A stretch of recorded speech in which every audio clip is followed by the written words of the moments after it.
You suck, bro.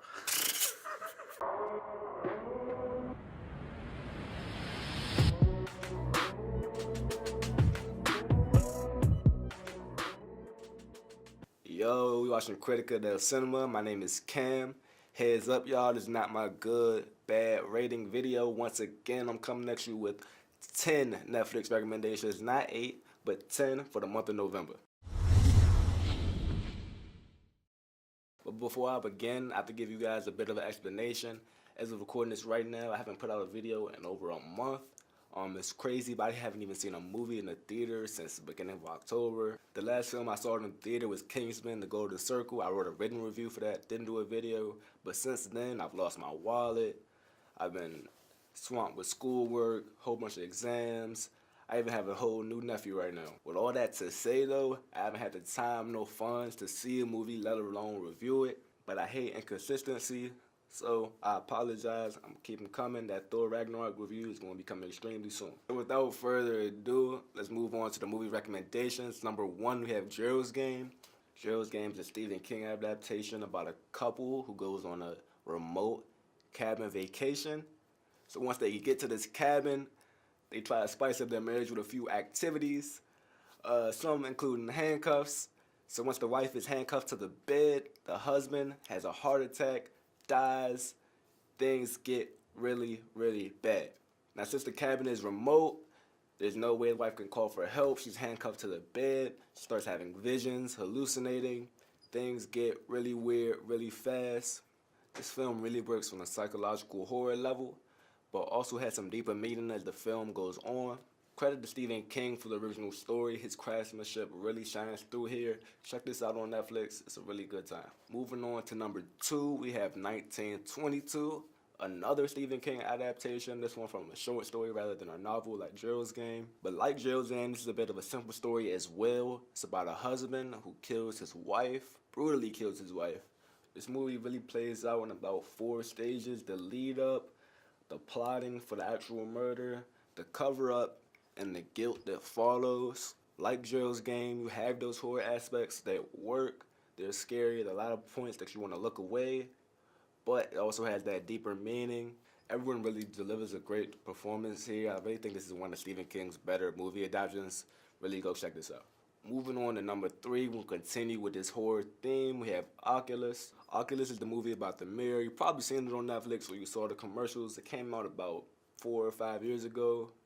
The movie takes place in the past and the present lives of these 2 siblings. In the past, the mirror basically ruined their childhood, ruined their family. So now in the present, they're trying to destroy it. Along the way, the mirror makes them see things that aren't there, do things that they didn't want to do. This also is a very psychological movie, but your average horror aspects are there. This is a scary movie, and the ending. The ending is one of the best movie endings I've seen in a very long time. So Oculus, go watch it. It's definitely one of the better horror movies on Netflix. With number 4, we have maybe one of the most influential, most iconic horror films of all time, the original Saw. Saw eventually became a franchise that focused almost completely on its torture aspects. The original film that started it all was a psychological masterpiece. It's crazy, everybody knows Saw, but most people haven't even seen the original film. If you haven't seen the original, do yourself a service and go watch it. It's on Netflix. Moving on to number 5, and moving away from the horror, we have a comedy called Frank. So Frank is a film about Frank, the lead singer of a band who always wears a big plastic head. It is a really weird film. Frank is weird, the band is weird, the whole cast really is weird. Where the story goes is weird, but I definitely thought it was a very funny movie with a lot of heart. Frank is one of those weird movies that you watch accidentally and then end up loving. So give it a shot and go watch Frank on Netflix. Moving on to number 6, which is Gangs of New York. Gangs of New York is a period piece starring Leonardo DiCaprio and Daniel Day-Lewis. So the film basically follows both of these characters through a blood feud that lasts quite a few years. It's a violent film, it's a funny film, but it's also a glimpse back at how New York was in the 1800s. This is one of Martin Scorsese's best films. If you like movies about crime, if you like movies with good acting, if you like movies with a balance of action, humor, drama, all of that, you should watch Gangs of New York. Now moving on to number 7, we have Inglourious Basterds, one of my favorite films of all time. Last month I gave y'all Pulp Fiction, a Quentin Tarantino movie. Now this month I'm giving you Inglourious Basterds, which is another great film from Quentin Tarantino. So the film follows a group of American soldiers that hunt Nazis. It follows a woman who lost her whole family to the Nazis who's seeking revenge. But it also follows a Nazi officer who hunts Jews. So it's a lot of different stories in this film that all converge near the end. Like every Tarantino film is a great mix of action, humor, and great dialogue. I really can't praise this movie enough. Honestly, this is probably the best movie on this list. So if you see anything, watch this. With number 8, we have a bit of a tearjerker and Lion.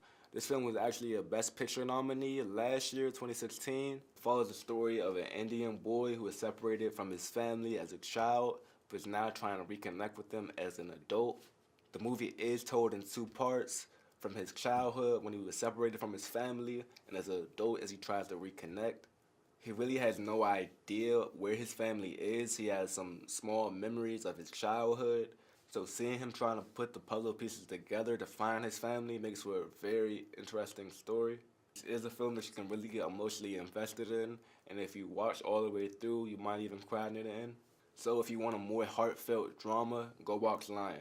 So boom, moving on to number 9, we have Memento. Memento follows the story of a man with memory loss who's also trying to solve the murder and rape of his wife. As he's tracking down clues to solve his wife's murder, he constantly is forgetting what has happened before.